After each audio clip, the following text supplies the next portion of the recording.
Hello there, friends. I'm happy. I've spent half my 50 years out here in the wild, sharing my days with wolves, bears, and birds rather than billionaires. Out here, you learn that a creature's true strength shows when its family is threatened. Today, I'm telling you a tale about a different kind of wilderness, the concrete canyons of Chicago.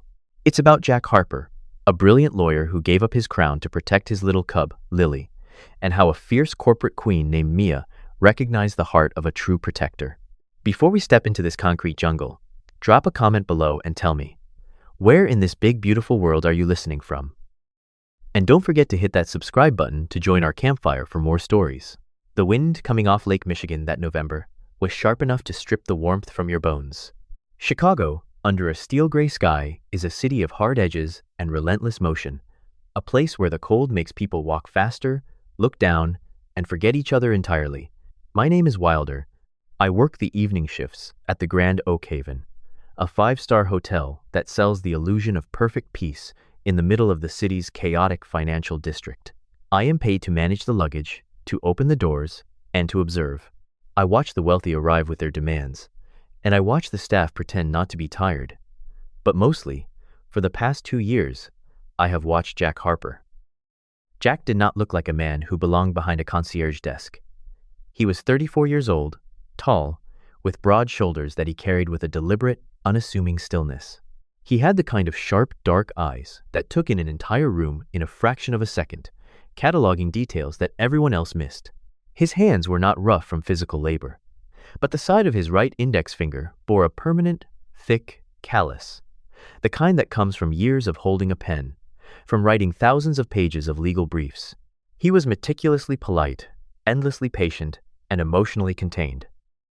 When irate guests yelled at him over missing reservations or delayed flights, Jack absorbed the noise without reaction, without anger, and without subservience. He simply solved the problem. What the guests did not know, and what the hotel management rarely thought about, was that Jack Harper had once been the valedictorian of Harvard Law School. He was not supposed to be standing behind a mahogany desk, handing out restaurant recommendations. He was supposed to be a senior partner at a top-tier corporate firm, a man possessing a brilliant, surgical mind for economic law. And for a brief time, he had been exactly on that path. But lives do not always follow the trajectories we build for them. His wife's name was Sarah. She had been his gravity. Sarah was a tall, willowy woman with a vibrant mane of auburn hair and a laugh that took up all the oxygen in a room. She was an elementary school art teacher, a woman who possessed a fierce, unyielding optimism and an inherent belief that the world was fundamentally a good place. She was the color in Jack's highly structured, black and white world. When she was diagnosed with an aggressive form of pancreatic cancer, it did not take decades to steal her away. It took barely 8 months. Sarah passed away 3 years ago in a quiet hospice room, holding Jack's hand until the very last monitor went silent. Her death did not make Jack bitter. It did not make him angry at the universe. Instead, it made him terrifyingly focused. It shrank his expansive, ambitious world down to a single, fragile point of light. That point of light was his daughter, Lily. Lily was 5 years old now. She was small for her age, possessing a shock of unruly, tumbling brown curls that defied any attempt at combing. And she had her mother's exact shade of deep hazel eyes. She was a quiet child, highly observant, carrying a gentle, lingering maturity that often comes to children who grow up in a quiet house with a grieving but deeply devoted parent. She rarely threw tantrums. She carried a stuffed rabbit named Barnaby everywhere she went, a toy missing its left ear and deeply grayed from countless trips through the washing machine. Jack had left his high-powered legal career without a second of hesitation or a single word of regret. The corporate firms demanded 80-hour work weeks. They demanded travel, late-night dinners, and absolute loyalty. Jack chose the Grand Oak Haven Hotel because the shifts were predictable.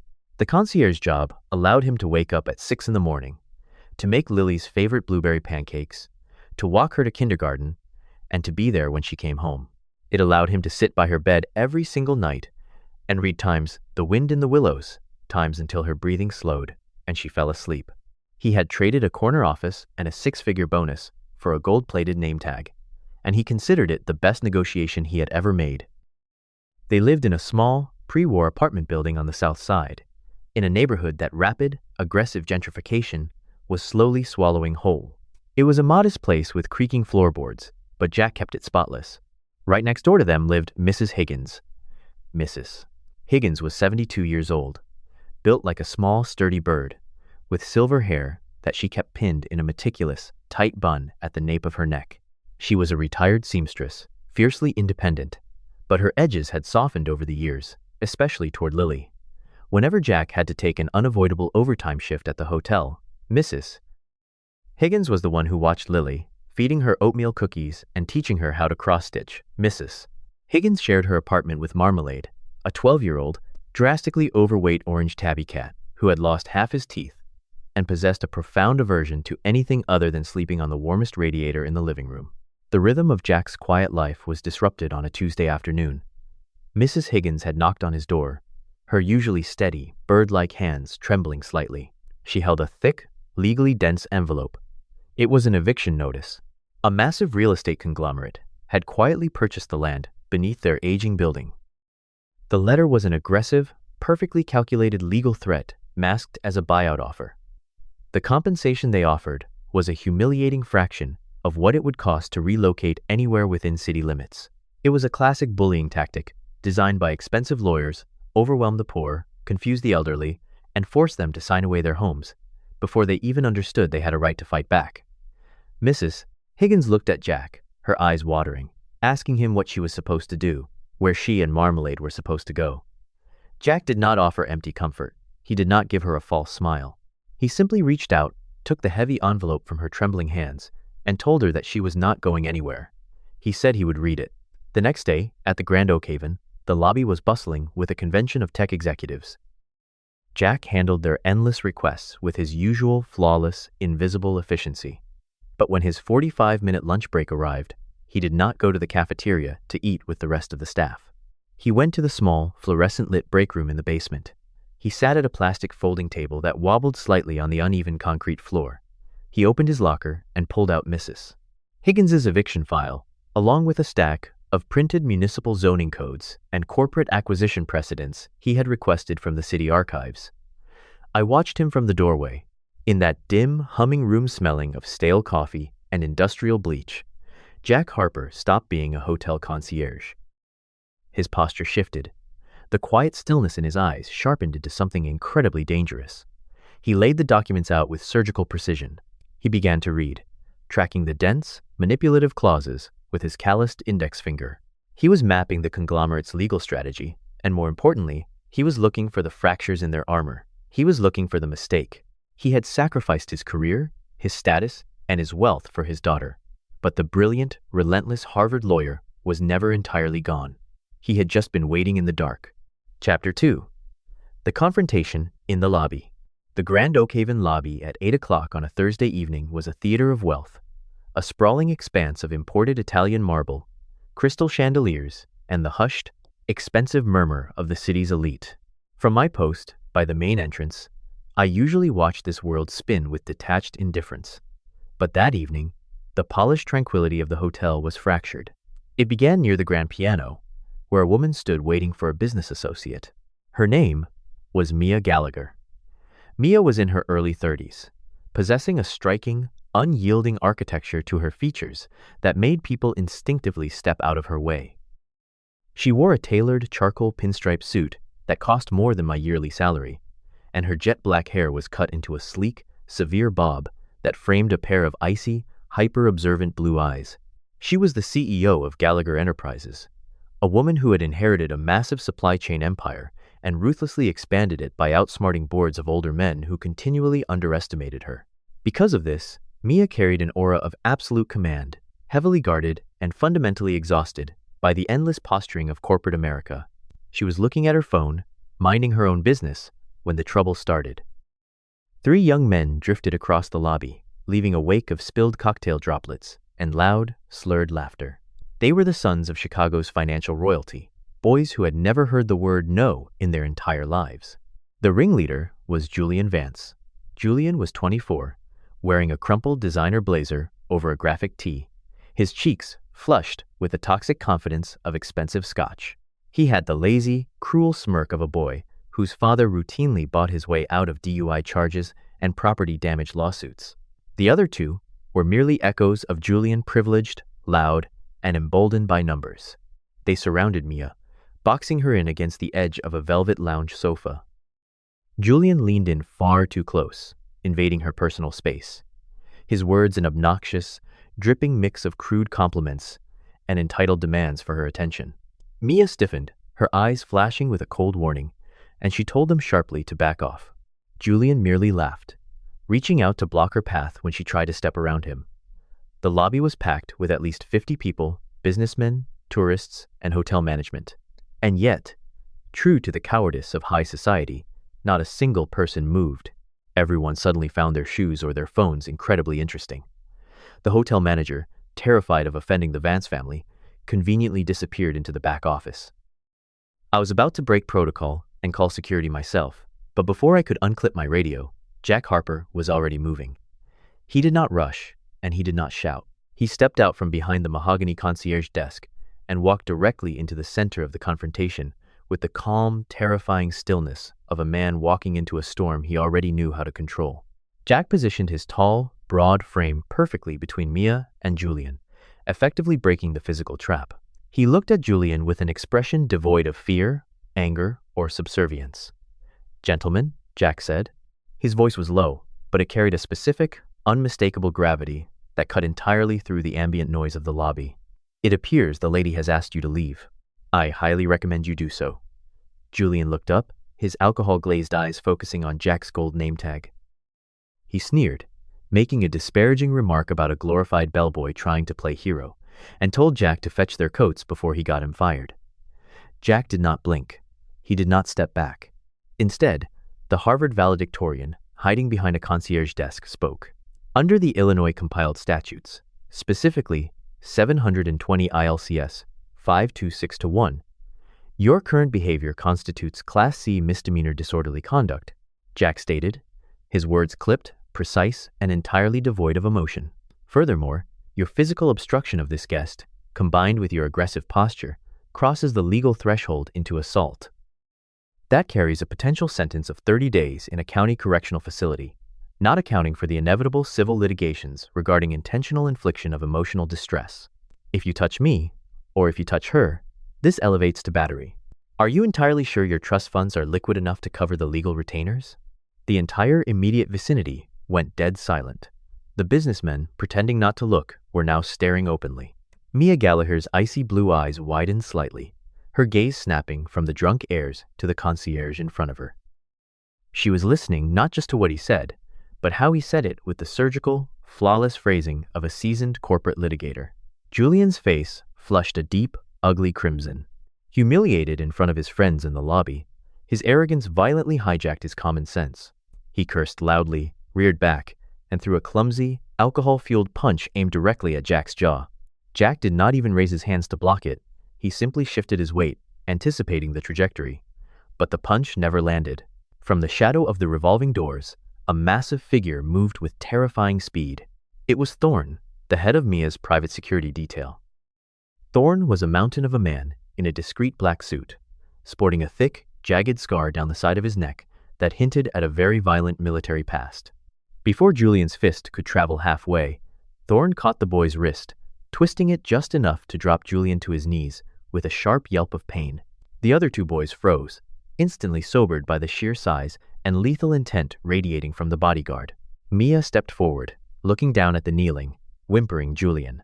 "I know your father, Julian," she said, her voice dripping with absolute, absolute, absolute, absolute, absolute, absolute disdain.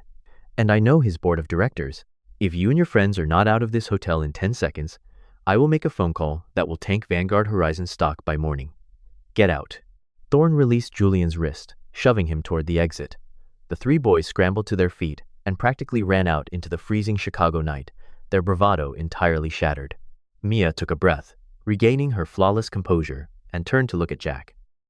He was already smoothing his uniform jacket, preparing to return to his desk, as if he had just given someone directions to a steakhouse. She looked at the gold medal pinned to his lapel. "Jack Harper." "Thank you, Mr. Harper," Mia said quietly. "Though I must admit, I have never heard a hotel employee cite the Illinois compiled statutes with such deadly accuracy." Jack offered a polite, professional nod. "Just ensuring our guests have a peaceful evening, ma'am," he replied, giving nothing away.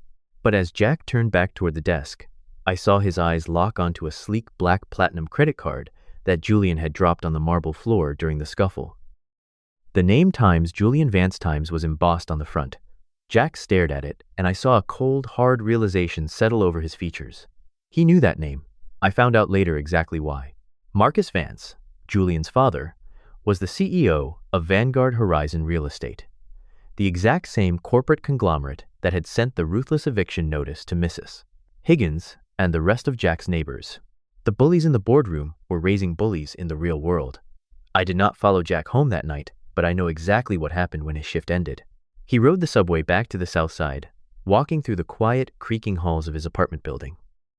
He checked on his daughter, Lily, who was fast asleep, her small arms wrapped tightly around her graying stuffed rabbit, Barnaby.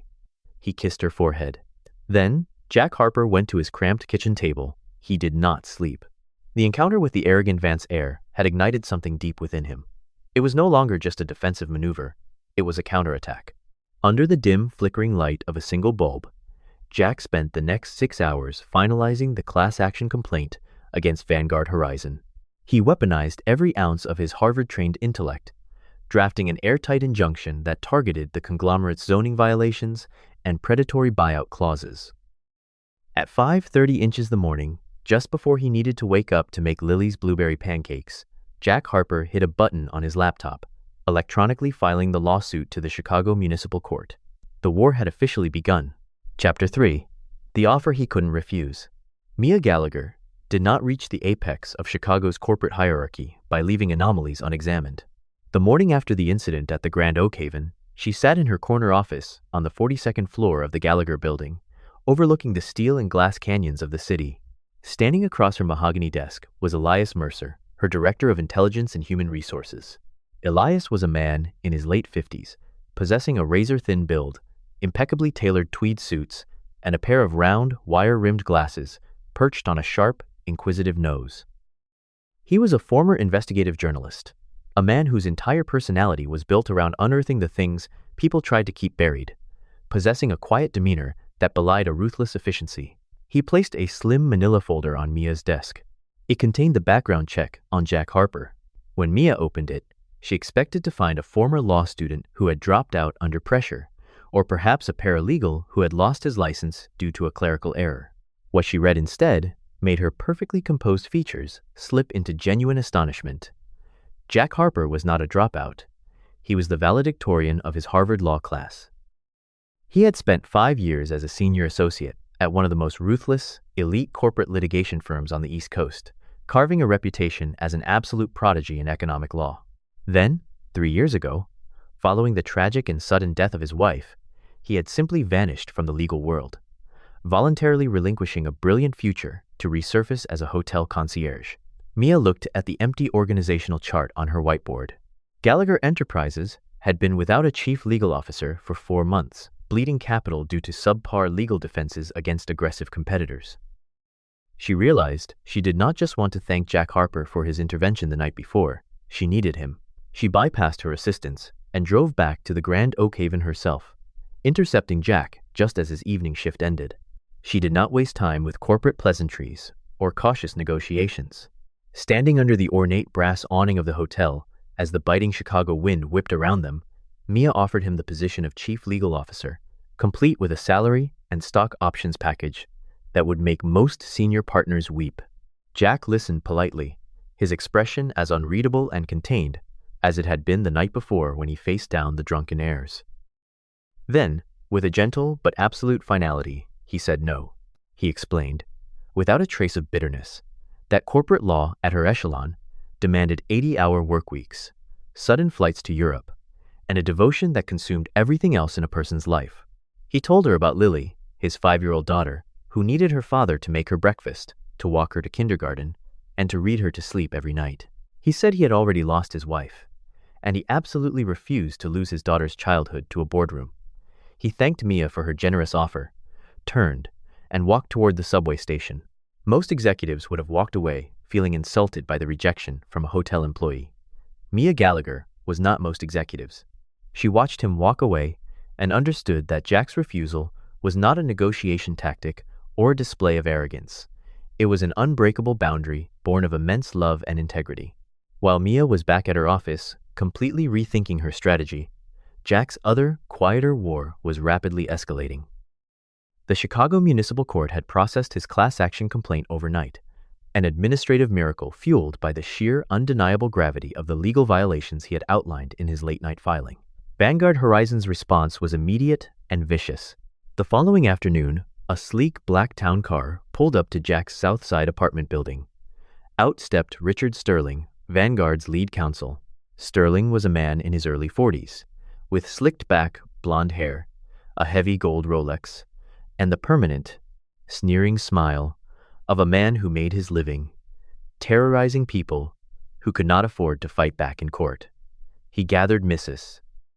Higgins and a dozen other panicked tenants in the building's cramped, peeling lobby, handing out thick, intimidating legal notices demanding immediate vacatur or facing financially ruinous countersuits. Mrs.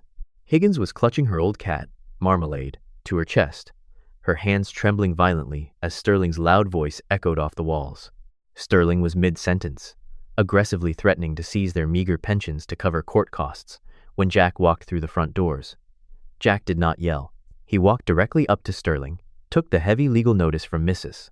Higgins's shaking hand, glanced at it for exactly 2 seconds, and dropped it into a nearby trash can. Sterling's face flushed with fury, demanding to know who this interfering hotel worker thought he was. Jack adjusted his coat and introduced himself as the legal counsel of record for the newly formed Tenants Association. Then, with terrifying, surgical precision, Jack verbally dismantled Sterling's entire intimidation strategy. He cited specific municipal zoning codes, highlighted 3 distinct, undeniable violations of the Urban Redevelopment Act that Vanguard had committed in their buyout contracts, and noted that if Sterling did not leave the premises immediately, Jack would file for an emergency injunction that would freeze all of Vanguard's current construction projects citywide, costing them millions of dollars a day in delays.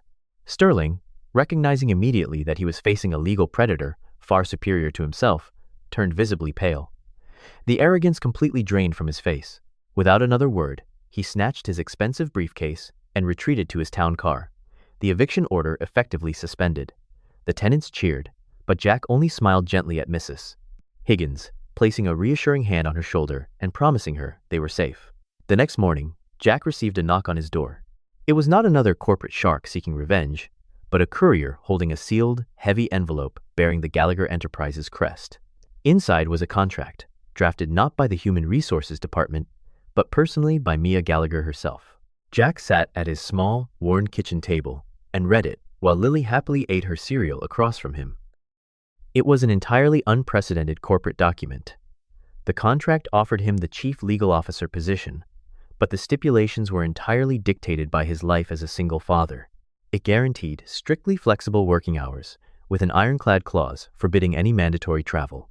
Furthermore, it detailed the immediate construction of a private, soundproofed playroom adjoining his executive office, completely furnished and decorated for Lily. For the days when he needed absolute focus on high-stakes litigation, the company would fully sponsor an elite, professional nanny to care for her on site. Mia had not tried to buy him with just a higher salary. She had bought him with profound respect. She had recognized that his devotion to Lily was not a weakness to be negotiated away, but the very source of the unshakable integrity she desperately needed at the helm of her company. Jack looked at the intricately drafted contract, taking in the sheer sincerity of the effort, and then looked at Lily, who offered him a bright, milk-mustached smile. He picked up his pen, finally signing his name at the bottom of the page. The quiet, hidden life behind the concierge desk was officially over. The brilliant legal mind of Jack Harper had returned to the battlefield. Chapter 4. The Return of the Halo. The Gallagher Enterprises boardroom on the 42nd floor was a theater of immense power, lined with floor-to-ceiling windows that offered a sweeping, godlike view of the Chicago skyline. When Jack Harper officially stepped into this arena as the new chief legal officer, the atmosphere was thick with unspoken skepticism. The board of directors, a collection of seasoned corporate veterans, viewed him as an anomaly. The most vocal of these doubters was Arthur Pendleton, the senior vice chairman. Arthur was a man in his late 60s, sporting a meticulously parted mane of silver hair and a conservative navy suit that looked like it had been tailored in another century. He was a man who valued traditional pedigree and aggressive corporate posturing over raw intellect. To Arthur, the idea of handing the legal reins of a multi-billion-dollar empire to a man who had spent the last 3 years handing out theater tickets behind a hotel desk was not just risky, it was profoundly insulting. Jack, however, ignored the condescending whispers and the sideways glances. He simply took his seat, neatly arranged his files, and went to work. Knowing that in the corporate world, respect was never demanded, it was extracted through undeniable competence. His opportunity to extract that respect arrived less than 2 weeks into his tenure. Gallagher Enterprises was on the verge of finalizing a massive acquisition of a logistics technology firm backed by Crosshold Industries. The deal had been brokered before Jack's arrival, and the board was eager to sign. The CEO of Crosshold, Victor Cross, arrived for the final negotiation meeting with the swagger of a man who had already won. Victor was in his early 40s, with sharp, almost predatory cheekbones, a custom Italian suit, and a smile that never quite reached his cold, calculating eyes. He pushed the 500-page final contract across the polished mahogany table, urging Mia and the board to expedite the signatures so they could issue a joint press release. Arthur Pendleton already had his expensive fountain pen in hand. "Wait," Jack said. The single word was spoken softly, but it carried the absolute, unyielding authority of a gavel striking wood. Jack opened his copy of the contract. Over the past 48 hours, while the rest of the executive team was celebrating the impending merger, Jack had sequestered himself in his office, reading every single syllable of the document. Now, he looked directly at Victor Cross. With the surgical precision of a master litigator, Jack began to dissect the contract. He directed the board to an obscurely worded subclause buried deep within the environmental liabilities appendix. On the surface, it looked like standard boilerplate language. But Jack, drawing upon his Harvard-trained intellect and years of high-stakes corporate warfare, translated the legalese for the room. He revealed that Crosshold Industries was not just selling them a tech firm. They were legally offloading a catastrophic, multi-billion-dollar toxic waste liability tied to a series of abandoned warehouses in the Rust Belt. If Mia signed that document, Gallagher Enterprises would instantly absorb the entire financial burden of the impending federal cleanup and the associated class action lawsuits, effectively bankrupting her company within a year. The boardroom plunged into a stunned, breathless silence. Arthur Pendleton dropped his pen as if it had suddenly caught fire. Victor Cross's arrogant smile vanished, replaced by a pale, visible panic. He stammered, attempting to dismiss Jack's interpretation as a misunderstanding, but Jack ruthlessly shut him down, quoting the exact federal statutes that Crosshold had attempted to circumvent. Jack then casually slid a revised contract across the table, one that stripped Crosshold of the tech firm at a fraction of the original price as penalty for acting in bad faith, threatening to expose their toxic liabilities to the SEC if they refused. Cornered and utterly defeated, Victor signed. Mia watched Jack from the head of the table, her heart beating in a rhythm it had not known for years. She was surrounded by men who raised their voices to appear strong, but Jack possessed a quiet, devastating power that required no volume at all. After the room cleared, Mia stayed behind, looking at this calm, warm man who had just saved her empire. The sheer brilliance of his mind, coupled with the gentle way he checked on his daughter Lily in the adjoining playroom during recesses, ignited a deep, undeniable romantic admiration within her. Later that evening, Mia stopped by Jack's office to formally congratulate him. The door was slightly ajar. Jack had already gone to the playroom to read Lily a story before they headed home, leaving his desk illuminated by a single brass lamp. As Mia approached to leave a note, her eyes caught the title of a thick legal file sitting open on his desk. Southside Tenants Association versus Vanguard Horizon. She paused, her investigative instincts kicking in. She read the first page and realized with a shock that Jack was secretly acting as pro bono legal counsel for the poor residents of his neighborhood, single-handedly fighting a ruthless real estate conglomerate to save their homes. Furthermore, she recognized the name of Vanguard's CEO, Marcus Vance, the father of Julian Vance, the very same arrogant, drunken heir who had harassed her in the hotel lobby. A fierce, protective loyalty surged through Mia. Jack was fighting a giant, and while he had the legal brilliance to win, Vanguard had the financial stamina to drag the case out for years, bleeding the poor tenants dry. Mia decided to level the playing field. She did not tell Jack. Instead, she picked up her phone and called the editor-in-chief of the Times-Chicago Tribune, a man who owed her a considerable favor, along with several influential contacts in financial broadcasting. She handed them the story on a silver platter. A massive, corrupt real estate conglomerate preying on elderly citizens, spearheaded by a family known for its toxic, entitled behavior. The media strike was swift and merciless. By the following morning, investigative reports flooded the news networks. Vanguard Horizon's predatory eviction tactics were headline news. But the media didn't stop there. Using the momentum, journalists dug into the Vance family, publicly exposing Julian Vance and his two wealthy friends for a string of previously buried misconducts, reckless endangerment, and trust fund abuses. The public outrage was immediate and deafening. The consequences hit the stock market before the lunch bell rang. Vanguard Horizon's stock plummeted in a spectacular freefall. Terrified by the PR nightmare and the collapsing share prices, Marcus Vance's board of directors forced him to immediately terminate the Southside Development Project. That afternoon, a formal letter of surrender arrived at Jack's desk. Vanguard not only canceled the eviction orders for Mrs.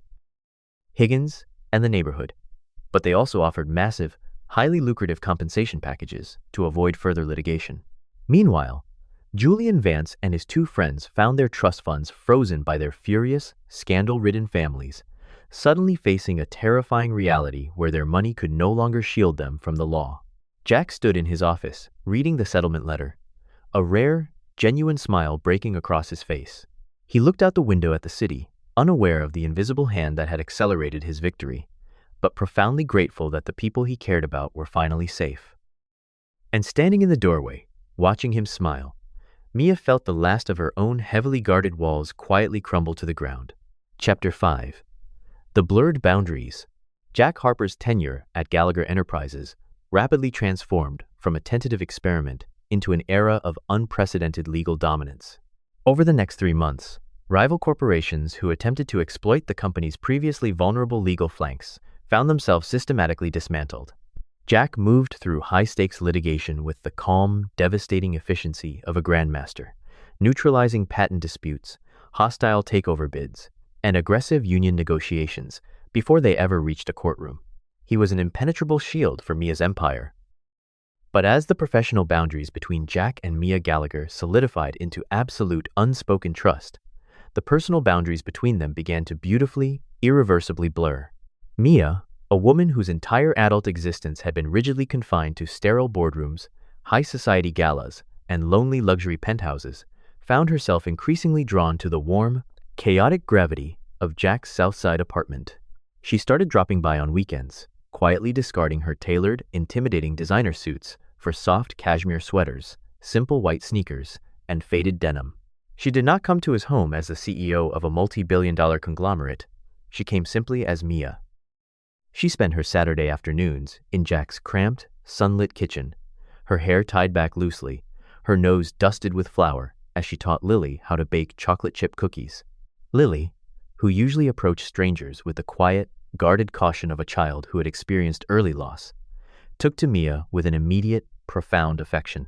They spent hours sitting cross-legged on the living room rug, building precarious wooden block towers alongside Barnaby, the graying stuffed rabbit.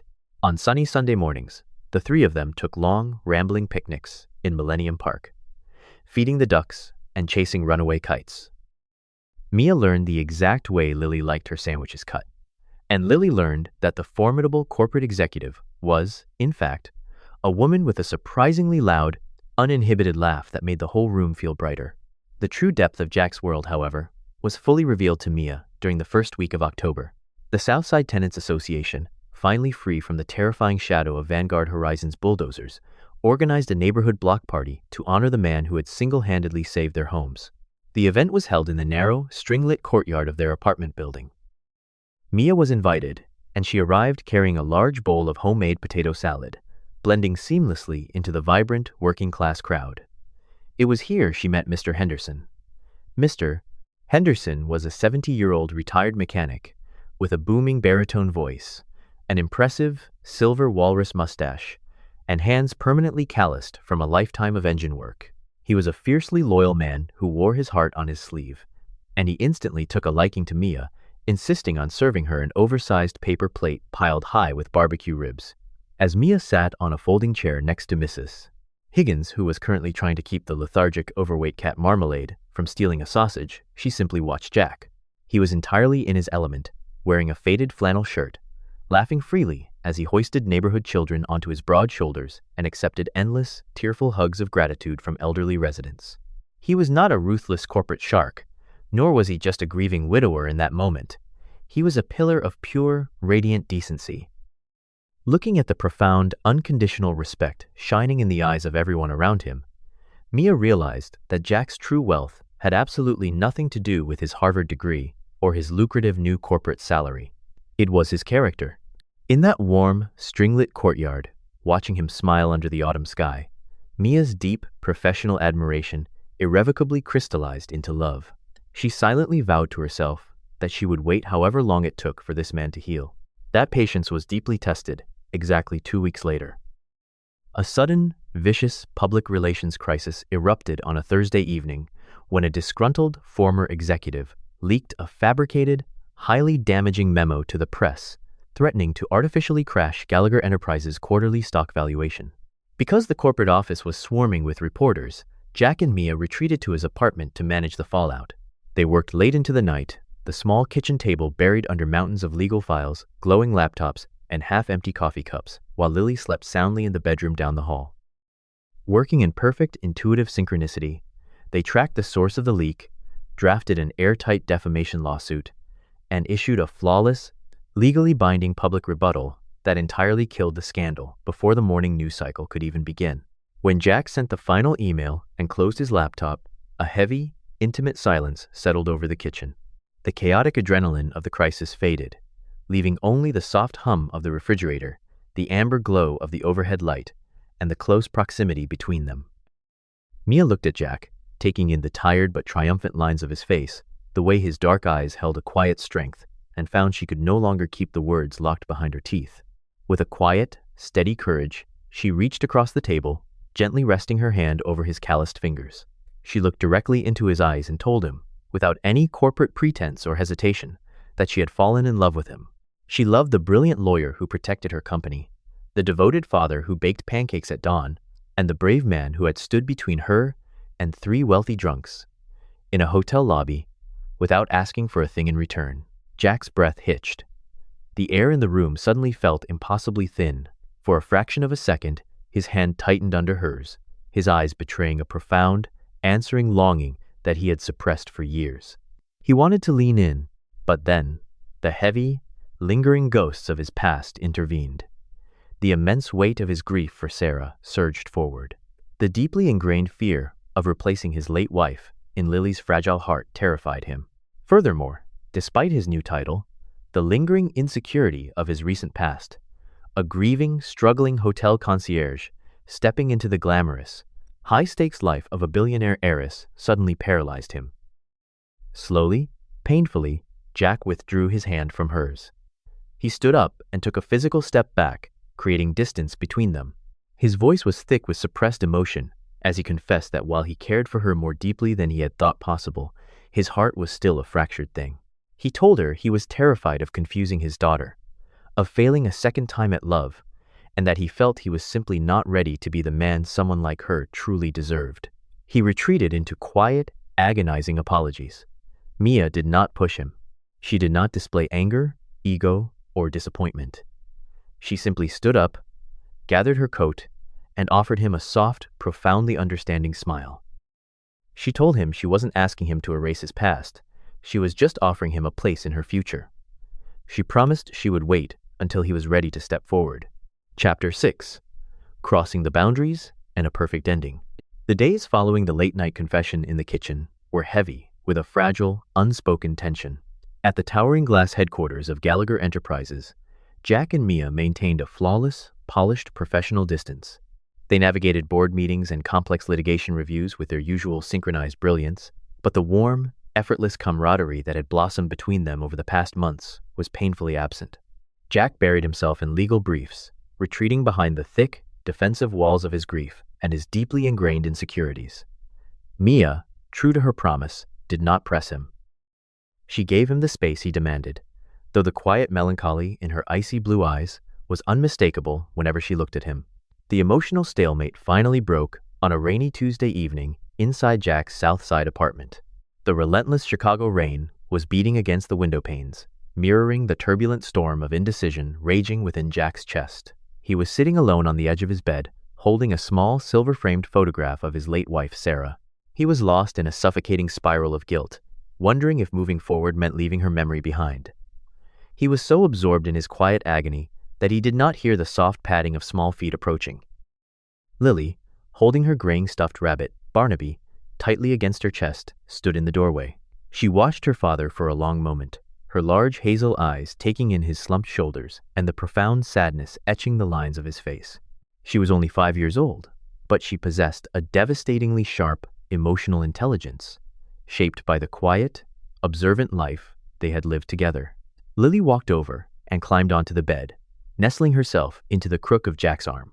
She reached out with her small, warm hand and gently touched his cheek, forcing him to look away from the photograph and down at her. "Daddy, don't be sad anymore," Lily said, her voice soft but incredibly steady, lacking any of the typical hesitation of a child. "I want Miss Mia to be my mom." Jack froze, his breath catching in his throat as a wave of shock washed over him. He opened his mouth to explain, to offer some gentle, complicated adult rationalization, but Lily stopped him. She looked directly into his eyes and delivered a truth so profoundly simple and earth-shattering that it dismantled every single barrier Jack had spent years building. "She looks at you the same way you look at Mom's picture." The innocent, profoundly observant statement echoed in the quiet room, completely shattering the invisible chains around Jack's heart. He realized in that blinding moment that holding onto his grief was not protecting Lily. It was denying both of them the vibrant, loving future that Sarah would have desperately wanted for them. Mia's love was not an erasure of the past. It was a continuation of the light. Tears finally broke and tracked down Jack's face as he pulled his daughter into a desperate, crushing hug, burying his face in her unruly brown curls. He finally gave himself permission to live again. The following morning, the atmosphere in the city shifted just as dramatically as the weather. When Jack stepped off the elevator onto the 42nd floor of the Gallagher building, the entire executive staff was gathered around the massive television screens in the lobby. Broadcasting live was David Aris, a veteran financial news anchor known for his stern, heavily lined face, perfectly combed silver hair, and a baritone voice that usually reported on subtle market shifts. Today, however, he was delivering an absolute corporate massacre. The United States federal authorities had officially frozen all assets belonging to Vanguard Horizon. The massive real estate conglomerate, owned by the Vance family, was officially filing for Chapter 11 bankruptcy. The screen flashed footage of Marcus Vance being escorted out of his corporate headquarters in handcuffs, facing dozens of federal indictments for racketeering, bribery, and predatory real estate fraud. The anchor explicitly noted that the fatal blow to the conglomerate had been a mountain of incontrovertible documentary evidence provided to the authorities by a whistleblower from a South Side Tenants Association. Jack watched the screen as the camera shifted to Julian Vance and his two wealthy friends, the three arrogant boys from the hotel lobby, looking terrified, disheveled, and completely ruined as they dodged reporters outside a federal courthouse. Their trust funds were gone, their immunity was shattered, and karma had been executed with absolute, ruthless perfection. Jack felt a profound sense of closure. His community was finally, permanently safe. But Jack did not linger to celebrate the victory with the board. He turned and walked with a rapid, determined stride directly toward the CEO's corner office. He bypassed the executive assistants, pushing the heavy mahogany door open without knocking.